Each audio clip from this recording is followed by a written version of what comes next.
ಆ ಗಣೇಶನಿಗೆ ತನ್ನ ಮಹಾಮಂಗಳಾರತಿಗೆ ಬರೋದಕ್ಕಿಂತ ಬೇರೇನೋ ಮುಖ್ಯವಾದ ಕೆಲಸದಲ್ಲಿ ತನ್ನ ಭಕ್ತ ಇದ್ದಾನೆ ಅನ್ನೋದು ಗೊತ್ತಿರುತ್ತೆ. ಅದಕ್ಕೆ ಮಂಗಳಾರತಿಗೆ ಕರೆಸ್ಕೊಳ್ಳಿಲ್ಲ. ನಾನು ಆಮೇಲೆ ಪರ್ಸ್ನಲ್ ಆಗಿ ಅವನಿಗೆ ಪ್ರಾರ್ಥನೆ ಮಾಡಿ ಕ್ಷಮೆ ಕೇಳಿದ್ದೀನಿ. ಓಹೋ, ಕ್ಷಮಿಸಿದ್ನಂತ ಹೊಟ್ಟೆ ಗಣಪ? ಮತ್ತೆ ಕ್ಷಮಿಸದೇ ಇದ್ರೆ ಬಿಡ್ತೀನಾ? ಒಳ್ಳೆ ಮಾವ.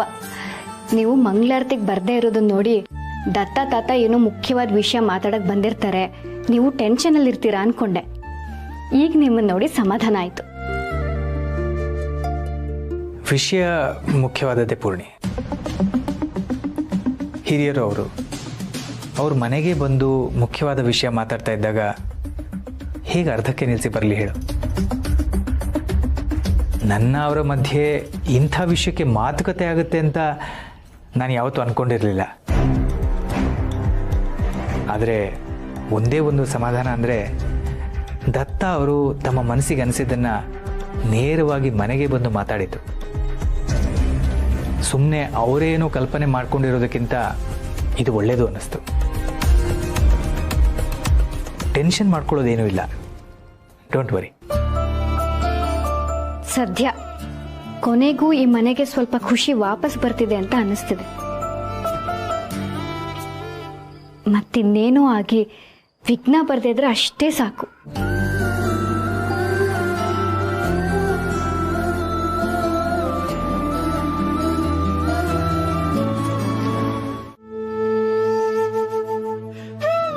ಅವಳಿಗೆ ನಾನು ನನಗೆ ಅವಳು ಅಂತ ಸಮಾಧಾನ ಮಾಡ್ಕೊಂಡಿವಿ. ಆದರೆ ತುಳಸಿಗೆ ಹಾಗಾಗಲ್ವಲ್ಲ ದತ್ತಣ. ಅದನ್ನೇ ನಾನು ಹೇಳೋದಕ್ಕೆ ಪ್ರಯತ್ನ ಪಟ್ಟಿದ್ದು. ಆ ಹೊತ್ತು ನೀನು ಗೋದಾವರಿ ನಿನ್ನ ಜೊತೆಯಲ್ಲಿ ಇರೋದಕ್ಕೆ, ನಿನ್ನ ಎಲ್ಲ ಸಮಸ್ಯೆಗಳನ್ನು ಎದುರಿಸೋದಕ್ಕೆ ಸಾಧ್ಯ ಆಯಿತು ಅಂತ ಹೇಳಿದೆ. ಅದು ನನ್ನನ್ನು ಯೋಚನೆ ಮಾಡೋ ಹಾಗೆ ಮಾಡ್ತು. ತುಳಸಿ ನನಗೆ ಸ್ವಂತ ಮಗಳಿಗಿಂತ ಹೆಚ್ಚಾಗ್ಬಿಟ್ಟಿದ್ದಾಳೆ. ಅವಳಿಗೆ ಒಂದು ನೆಲೆ ಕಲ್ಪಿಸದೆ ಹೋದರೆ ನನಗೆ ನೆಮ್ಮದಿ ಇರೋದಿಲ್ಲ ಶೇಷು. ಹಾಗೇನಾದರೂ ಆಯಿತು ಅಂತಂದರೆ ತಂದೆ ಸ್ಥಾನದಲ್ಲಿರೋ ನಾನು ನನ್ನ ಜವಾಬ್ದಾರಿಯನ್ನು ಸರಿಯಾಗಿ ನಿಭಾಯಿಸಲಿಲ್ಲ ಅಂತನ್ನೋ ಕೊರಗು ನನಗೆ ಕೊನೆವರೆಗೂ ಉಳಿದು ಹೋಗುತ್ತೆ ಶೇಷು. ಆದರೆ ಈಗೇನು ಮಾಡೋಕ್ಕಾಗತ್ತೆ ದತ್ತಣ? ಇದಕ್ಕೆಲ್ಲ ಇರೋದು ಒಂದೇ ಒಂದು ದಾರಿ. ಏನು ದತ್ತಣ? ಆ ದಾರಿ ಸರಿಯೋ ತಪ್ಪೋ ನನಗೆ ಗೊತ್ತಿಲ್ಲ ಶೇಷು. ಆದರೆ ಆ ದಾರಿಯಿಂದ ಮಾತ್ರ ತುಳಸಿಗೆ ಒಂದು ಭದ್ರವಾದ ನೆಲೆ ಸಿಗುತ್ತೆ ಅಂತ ಅನ್ನಿಸ್ತಿದೆ. ಯಾವ ದಾರಿ ದತ್ತಣ? ದಾರಿ ಏನೋ ಇದೆ ಶೇಷು. ಆದರೆ ಅದರ ಬಗ್ಗೆ ನನಗೆ ಒಂದು ಸ್ಪಷ್ಟತೆ ಬರಲಿ, ಆಮೇಲೆ ನಿನಗೆ ಖಂಡಿತ ಹೇಳ್ತೀನಿ.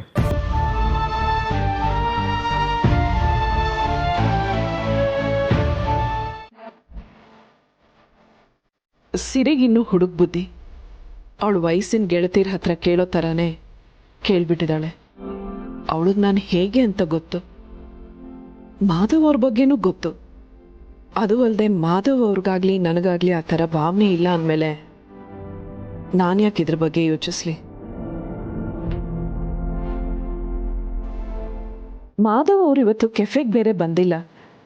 ಏನೋ ಪೂಜೆ ಇದೆ ಅಂತ ಮ್ಯಾಗಿ ಹೇಳಿದ್ಲು. ಒಂದ್ಸಲ ಫೋನ್ ಮಾಡಿ ವಿಚಾರಿಸ್ಲಾ?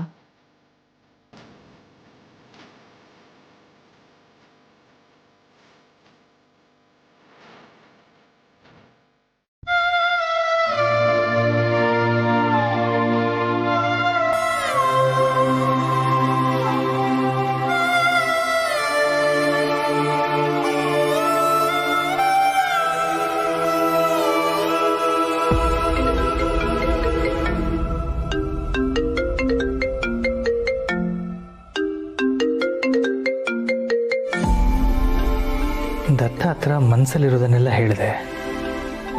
ಈಗ ನೋಡಿದ್ರೆ ಇವ್ರು ಫೋನ್ ಮಾಡ್ತಿದ್ದಾರೆ. ಇವ್ರಿಗೇನಾದರೂ ವಿಷಯ ಗೊತ್ತಾಯ್ತಾ? ಇಲ್ಲ, ದತ್ತ ಅವ್ರಿಗೆ ಹೇಳಿರೋದಿಲ್ಲ. ಹಲೋ. ಮಾಧವ್ ಅವರೇ, ಪೂಜೆ ಹೇಗಾಯ್ತು? ಚೆನ್ನಾಗಾಯಿತು. ಕ್ಷಮಿಸಿ, ದಿಢೀರಂತ ಪೂಜೆ ಫಿಕ್ಸ್ ಆಯಿತು, ನಿಮ್ಗೆ ಹೇಳೋಕ್ಕಾಗಲಿಲ್ಲ. ಇನ್ನೇನು ಮದುವೆ ಹತ್ತಿರ ಬರ್ತಾ ಇದೆಯಲ್ಲ, ನಾನೇ ನಿಮ್ಮ ಮನೆಗೆ ಬಂದು ಕರಿತೀನಿ. ಪರವಾಗಿಲ್ಲ ಮಾಧವ್ ಅವರೇ. ನೀವು ಕೆಫೆಗೆ ಹೋಗಿದ್ರಾ? ಕಸ್ಟಮರ್ಸು ಜಾಸ್ತಿ ಇದ್ರಾ? ನಿಮಗೆಲ್ಲ ಏನೂ ತೊಂದರೆ ಆಗಿಲ್ಲ ತಾನೆ?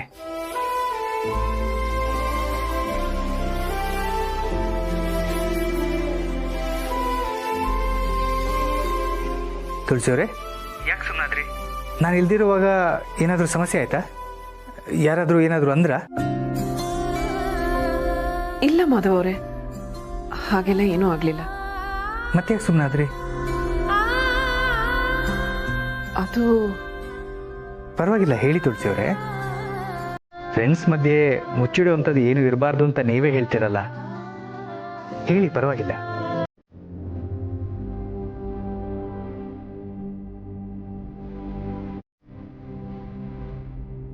ಮಾಧವ್ ಅವರೇ, ನನ್ನ ಮಾತಿಂದ ನಿಮಗೆ ಬೇಜಾರಾಯ್ತಾ? ಅಯ್ಯೋ, ಖಂಡಿತ ಇಲ್ಲ. ನೀವು ನನ್ನನ್ನು ಮಿಸ್ ಮಾಡ್ಕೊಂಡ್ರಿ ಅಂದರೆ ಅದರಲ್ಲಿ ಬೇಜಾರಾಗೋಕೇನಿದೆ? ನಿಮ್ಮ ಮನಸ್ಸಲ್ಲಿರೋದನ್ನ ನೀವು ನೇರವಾಗಿ ಎಷ್ಟು ಮುಗ್ಧವಾಗಿ ಹೇಳ್ಕೊಂಡ್ರಲ್ಲ ಅನ್ನೋದನ್ನ ಕೇಳಿ ಖುಷಿ ಆಗ್ತಾ ಇದೆ. ನನಗೆ ತುಂಬ ಒಳ್ಳೆ ಫ್ರೆಂಡ್ ಅಂತ ಇರೋದೇ ನೀವು. ಅಂದಮೇಲೆ ಇದನ್ನೆಲ್ಲ ನಿಮ್ಮ ಹತ್ರ ಹೇಳ್ಕೊಳ್ದೆ ಇನ್ಯಾರ ಹತ್ರ ಹೇಳ್ಕೊಳ್ಳಿ ಹೇಳಿ? ಅದು ಅಲ್ಲದೆ ಇಂಥದನ್ನೆಲ್ಲ ಧೈರ್ಯವಾಗಿ ನಿಮ್ಮ ಹತ್ರ ಹೇಳ್ಕೊಳ್ಳೋ ಅಷ್ಟು ಅವಕಾಶ ಕೊಟ್ಟಿದ್ದೀರಾ ನೀವು. ನೀವಿಷ್ಟು ನೇರವಾಗಿ ಅನಿಸಿದ್ದನ್ನ ಹೇಳ್ಕೊಳ್ತಿದ್ರೆ ನಾನು ನಿಮ್ಮಿಂದ ಒಂದು ವಿಷಯನ ಮುಚ್ಚಿಟ್ಟಿದ್ದೀನಲ್ಲ ಅಂತ ನೋವಾಗುತ್ತೆ. ನಿಮ್ಮ ಲೈಫಲ್ಲೂ ನನಗೊಂದು ಮುಖ್ಯವಾದ ಜಾಗ ಕೊಟ್ಟಿದ್ದೀರಲ್ಲ, ಅದನ್ನು ಕೇಳಿ ಖುಷಿ ಆಯಿತು. ನಿಮ್ಮಿಂದ ನಾನು ಇನ್ನೇನನ್ನೂ ಎಕ್ಸ್ಪೆಕ್ಟ್ ಮಾಡಲ್ಲ. ಮಾಧವ್ ಅವರೇ, ಕೇಳ್ತಿದ್ಯಾ? ಹಾಂ ಹಾಂ ಹಾಂ ಹಾಂ. ಯಾಕೋ ಸುಮ್ಮನಾದ್ರಿ? ಹಾಗೇನಿಲ್ಲ. ನಿಮ್ಮ ಜೀವನದಲ್ಲಿ ನನಗೊಂದು ಸ್ಥಾನ ಕೊಟ್ಟಿದ್ದಕ್ಕೆ, ನಾನು ಹೇಗಿದ್ದೀನೋ ಹಾಗೆ ನನ್ನನ್ನು ಫ್ರೆಂಡಾಗಿ ಒಪ್ಕೊಂಡಿರೋದಕ್ಕೆ, ಈ ಜಗತ್ತಲ್ಲಿ ಎಲ್ರಿಗಿಂತ ಚೆನ್ನಾಗಿ ನನ್ನನ್ನು ಅರ್ಥ ಮಾಡ್ಕೊಂಡಿರೋದಕ್ಕೆ ತುಂಬ ಥ್ಯಾಂಕ್ಸ್.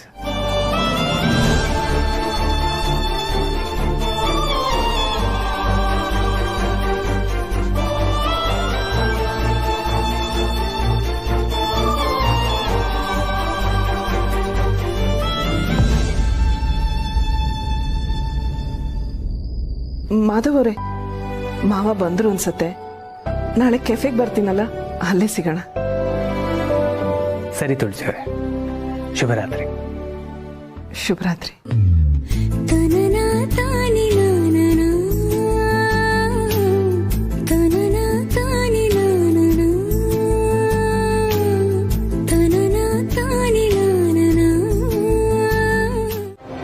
ತಪ್ಪಂತೂ ಅಲ್ಲ ಅನ್ನಿಸ್ತದೆ. ಒಂದು ವಯಸ್ಸು ಅಂತ ಆದಮೇಲೆ ಎಮೋಷ್ನಲಿ ಡಿಪೆಂಡ್ ಆಗೋದಕ್ಕೆ ಕಂಪ್ಯಾನಿಯನ್ ಎಷ್ಟು ಇಂಪಾರ್ಟೆಂಟ್ ಅನ್ನೋದು ನಮ್ಗೆ ಅರ್ಥ ಆಗಲ್ಲ ಸಮರ್ಥ. ಮೋಸ್ಟ್ಲಿ ಆ ವಯಸ್ಸಿಗೆ ಬಂದು ನಾವು ಒಂಟಿಯಾಗಿದ್ರೆ ಮಾಧವ್ ಸರ್ ಮನಸ್ಥಿತಿ ಏನು ಅನ್ನೋದು ನಮ್ಗೆ ಅರ್ಥ ಆಗುತ್ತೆ. ಏನ್ ಹೇಳ್ಕೊಟ್ಟಿದ್ಯಾ ನೀನು? ಮಾಧವ್ ಸರ್ ಹೇಳಿದ್ರಲ್ಲಿ ನನಗೆ ಯಾವ ತಪ್ಪು ಕಾಣಿಸ್ತಿಲ್ಲ. ಅಮ್ಮನ ವ್ಯಕ್ತಿತ್ವನೇ ಆಗಿದೆ, ಎಲ್ಲರೂ ಇಷ್ಟಪಡುವಂತ ವ್ಯಕ್ತಿತ್ವ. ಮಾಧವ್ ಸರ್ಗೂ ಅದು ಇಷ್ಟ ಆಗಿದ್ರೆ ಅದ್ರಲ್ಲಿ ತಪ್ಪೇನಿದೆ?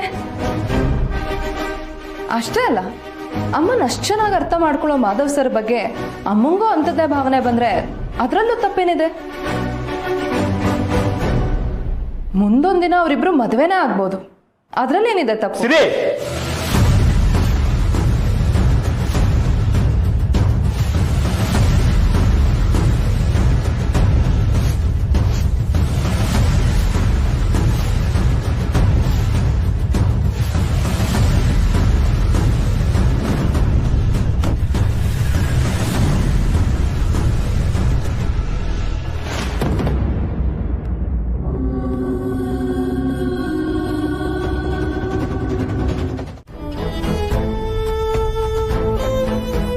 ಆ ಕಾರಣದಲ್ಲಿ ಸಾಸಿವೆ ಎಷ್ಟಾದರೂ ಹುರುಳಿದ್ರೆ ನಾನು ಒಪ್ಕೋತೀನಿ. ಇಲ್ಲ ಅಂತಂದ್ರೆ ಅವಳ ಪಾಡಿಗೆ ಅವಳೊಂದು ಬಿಡು. ಸಮಸ್ಯೆ ಆಗಿದೆ ನಿಮ್ಮಿಂದ ತಾತ. ನೆನ್ನೆ ನೀವು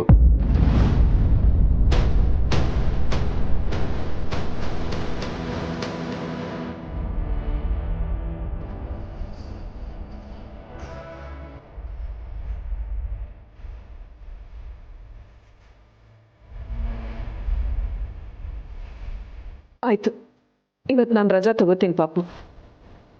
ನಿನಗೆ ಸಮಾಧಾನ ಆದಮೇಲೆ ಮಾತಾಡೋಣ. ಮಾ ಒಂದು ನಿಮಿಷ ಬಾ ನನ್ನ ಜೊತೆ.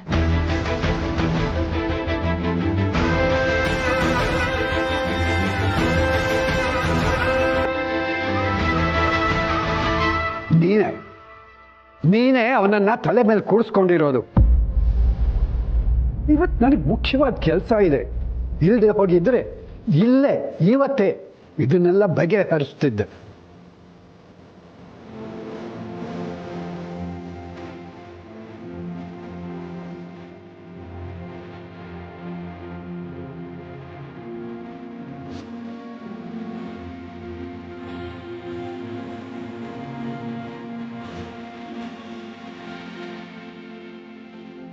ನೀನಿಲ್ಲದೆ ನಿನ್ನ ಹೆಲ್ಪ್ ಇಲ್ಲದೆ ಇದು ಯಾವುದೂ ಆಗ್ತಿರ್ಲಿಲ್ಲ. Thank you so much. Hello, ಅಣ್ಣ ತಮ್ಮ ಸೇರಿ ನನ್ನನ್ನು ಬಿಟ್ಬಿಟ್ರಲ್ಲ, ನಾನು ಇದ್ದೀನಿಲ್ಲಿ.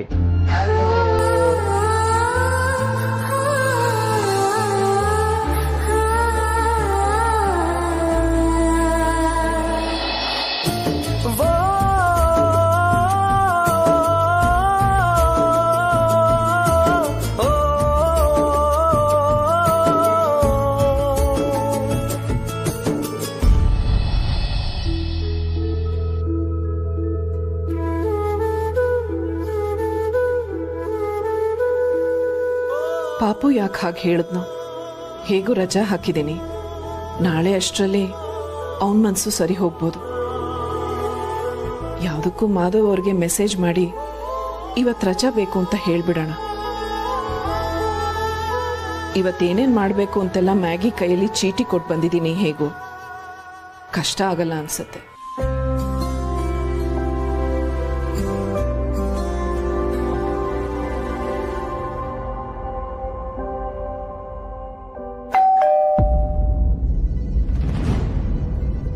ಅರೆ, ಮಾವ ಇಷ್ಟು ಬೇಗ ಬಂದ್ಬಿಟ್ರಾ?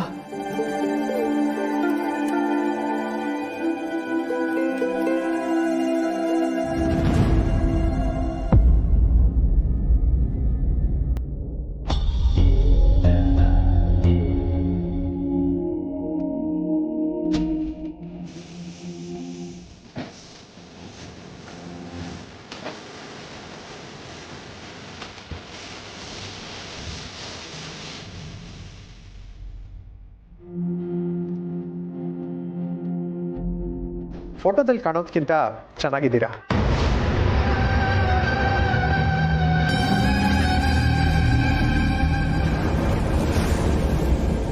ಸಮರ್ಥ ಇಲ್ವಾ? ಇಲ್ಲ, ಹೊರಗೆ ಹೋಗಿದ್ದಾನೆ. ನೀವು? ನಮಸ್ಕಾರ. ನಿಮ್ಮನ್ನು ನೋಡ್ತಾ ಪರಿಚಯ ಮಾಡ್ಕೊಳ್ಳೋದೆ ಮರ್ತ್ಬಿಟ್ಟೆ. ಜಗದೀಶ್ ಅಂತ. ನಿಮ್ಮ ಮಗನೇ ಮನೆ ಅಡ್ರೆಸ್ ಕಳಿಸಿ ಬರೋದಕ್ಕೆ ಹೇಳ್ದ. ನಾನು ಸ್ವಲ್ಪ ಬೇಗ ಬಂದ್ಬಿಟ್ಟೆ.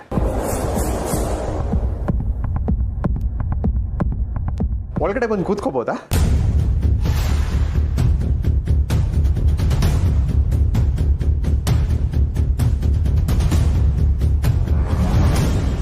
Thank you.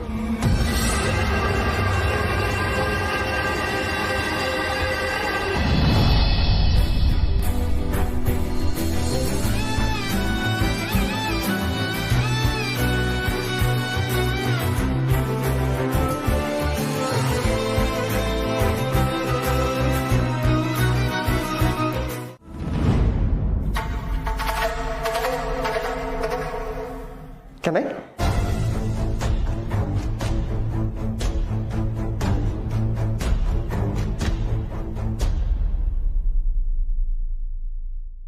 ನೀರು ಕೊಡ್ಲಾ?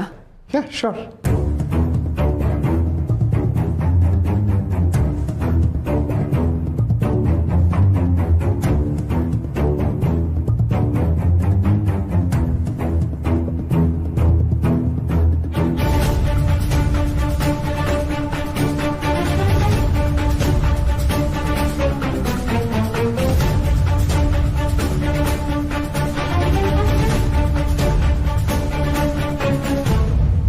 Thank you. ಮನೆ ತುಂಬ ಚೆನ್ನಾಗಿದೆ. ನಿಮ್ಮ ಮಾವನವ್ರದ್ದು ಅನ್ಸುತ್ತೆ. ಹೌದು. ನೀವು ಸಮರ್ಥ್ಗೆ ಅಂದ್ರೆ ಅವ್ರ ಆಫೀಸ್ನವರಾ? ನೀವೇನು ಅನ್ಕೊಳ್ಳಲ್ಲ ಅಂದರೆ ಒಂದು ಕಪ್ ಕಾಫಿ ಸಿಗ್ಬೋದಾ? ಹಾಂ, ತರ್ತೀನಿ.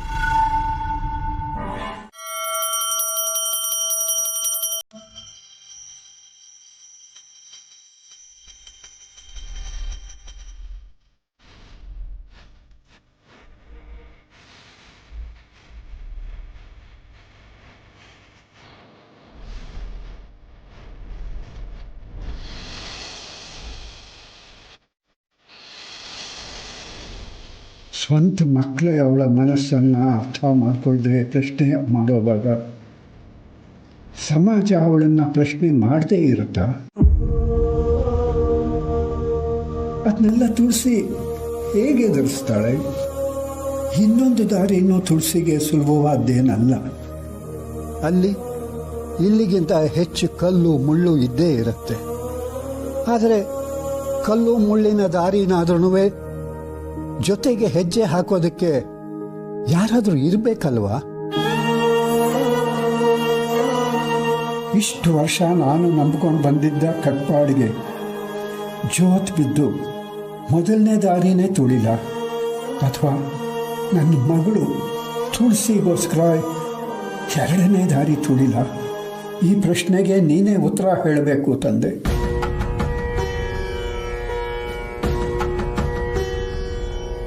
ಇವತ್ತು ನೀನು ನನ್ನ ಗೊಂದಲಕ್ಕೆ ತೆರೆ ಎಳೆದೇ ಎಳಿತೀಯ ಅಂತನೋ ನಂಬಿಕೆ ನನಗಿದೆ.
ನೀನು ನನ್ನನ್ನು ಯಾವ ದಾರಿ ಕಡೆ ನಡಿ ಅಂತಿದ್ದೀಯ ಅಂತ ನನಗೆ ಗೊತ್ತಾಗ್ತಾ ಇಲ್ಲ.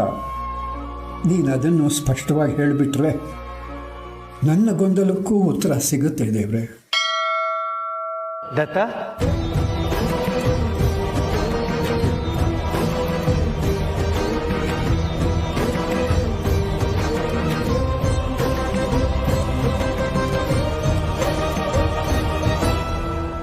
What a pleasant surprise. ದೇವ್ರ ಹತ್ರ ನಾನು ಉತ್ತರ ಕೇಳ್ತಿದ್ರೆ ಇವನು ಬಂದು ನಿಂತಿದ್ದಾನಲ್ಲ ನನ್ನ ಮುಂದೆ.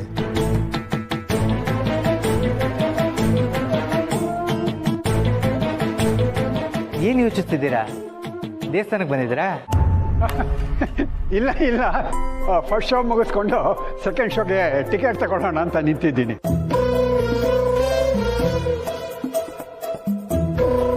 ನೀನೇನಿಲ್ಲಿ ಈ ದೇವಸ್ಥಾನಕ್ಕೆ ಯಾಕೆ ಬಂದೆ ನೀನು?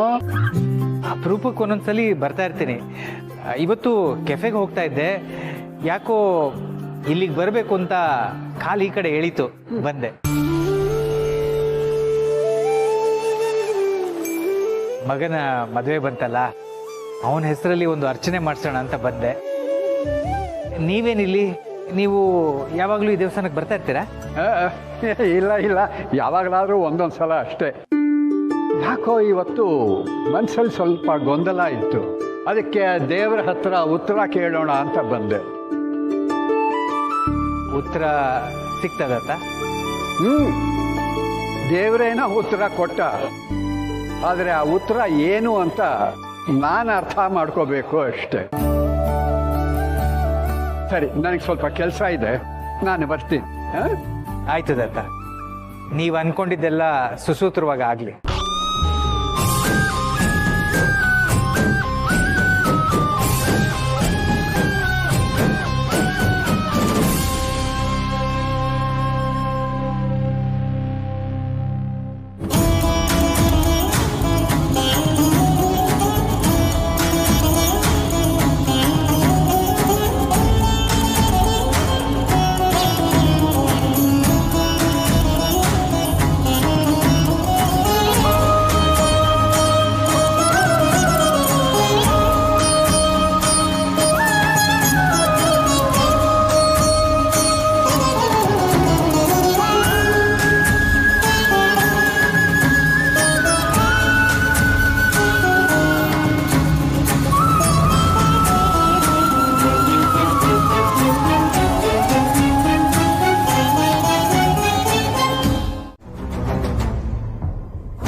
ನನ್ಗೆ ಹೇಳದೆ ಮದುವೆ ಮಾಡ್ಕೊಳಕ್ ಹೊರಟಾಗ್ಲು ಮಾವನವ್ರ ಹತ್ರ ನಾನು ನಿನ್ ಪರವಾಗಿ ಮಾತಾಡಿದ್ದೆ.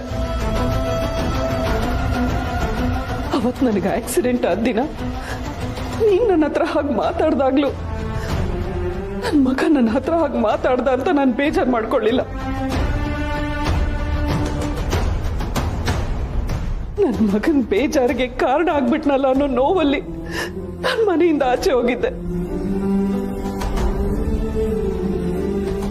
ನಾನು ಯಾವತ್ತೂ ನನಗೆ ಅದು ಬೇಕು ಇದು ಬೇಕು ಅಂತ ಕೇಳ್ದೋಳಲ್ಲ, ನಿನ್ ಮನ್ಸಿಗೆ ನೋವಾಗೋಗಿ ಮಾತಾಡ್ದೋಳು ಅಲ್ಲ. ನಾನು ಹೀಗಿರೋದು ನಿನ್ ಮೇಲಿರೋ ಪ್ರೀತಿಗೋಸ್ಕರ.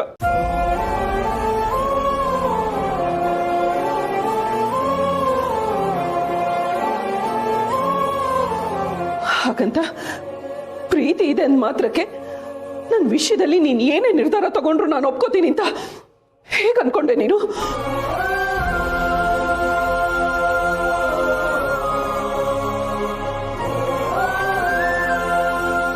ನನ್ನನ್ನು ಒಂದು ಮಾತು ಕೇಳದೆ ನನ್ನ ಜೀವನದಲ್ಲಿ ನಿರ್ಧಾರ ತಗೊಳ್ಳೋದಕ್ಕೆ ನೀನ್ ಯಾರು?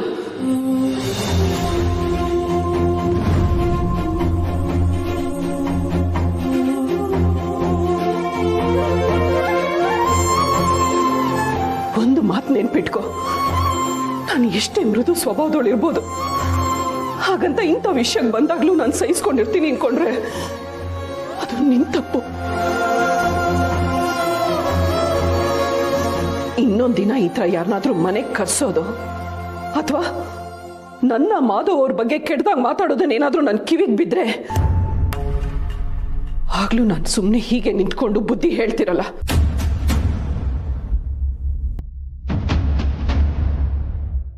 ಅರ್ಥ ಆಯ್ತಾ?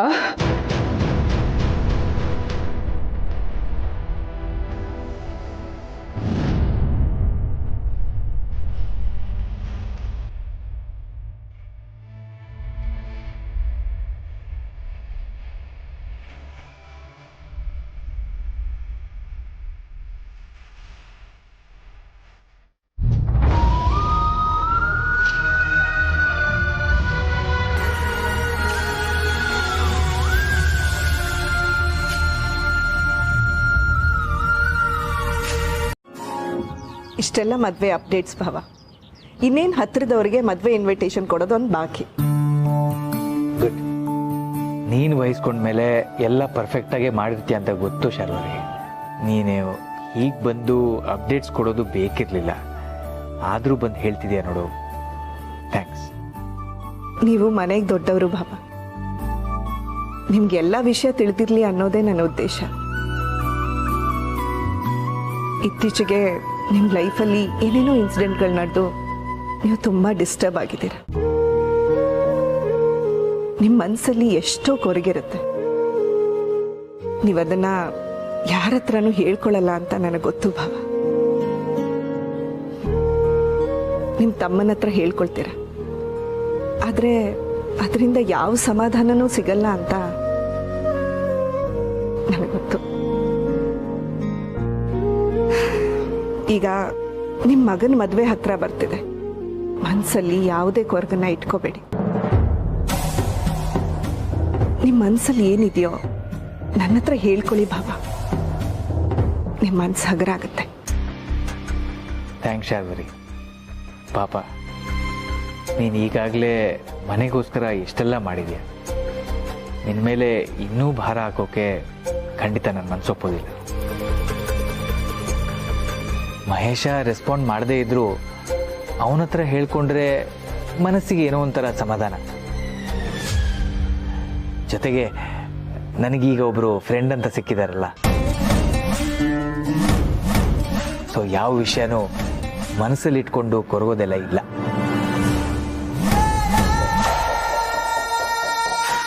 ಎಲ್ಲ ಜವಾಬ್ದಾರಿನೂ ನಿಭಾಯಿಸಿ ನಿನ್ನ ಮನಸ್ಸಿಗೇನಾದರೂ ಒತ್ತಡ ಅನಿಸಿದ್ರೆ ನನ್ನ ಹತ್ರ ಹೇಳ್ಕೊಬೋದು ಶಾರ್ವರಿ.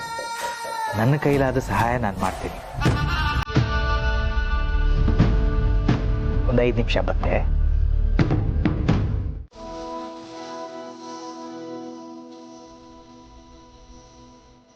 ಕೂತ್ಕೋ ಕೂತ್ಕೋ ಅಂದೆ.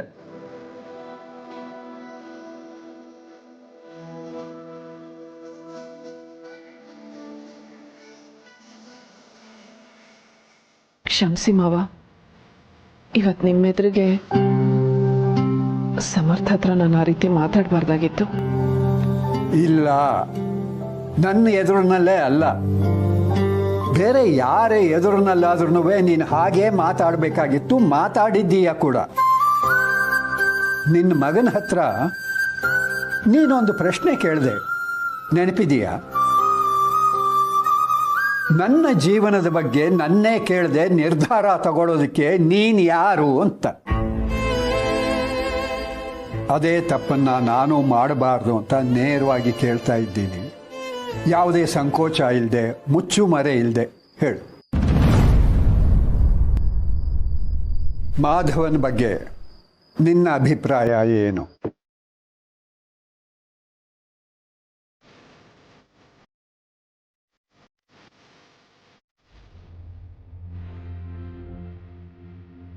ಅವ್ರು ತುಂಬ ಒಳ್ಳೆಯವರು, ಎಲ್ರೂ ಪ್ರೀತಿ ವಿಶ್ವಾಸದಿಂದ ನೋಡ್ತಾರೆ.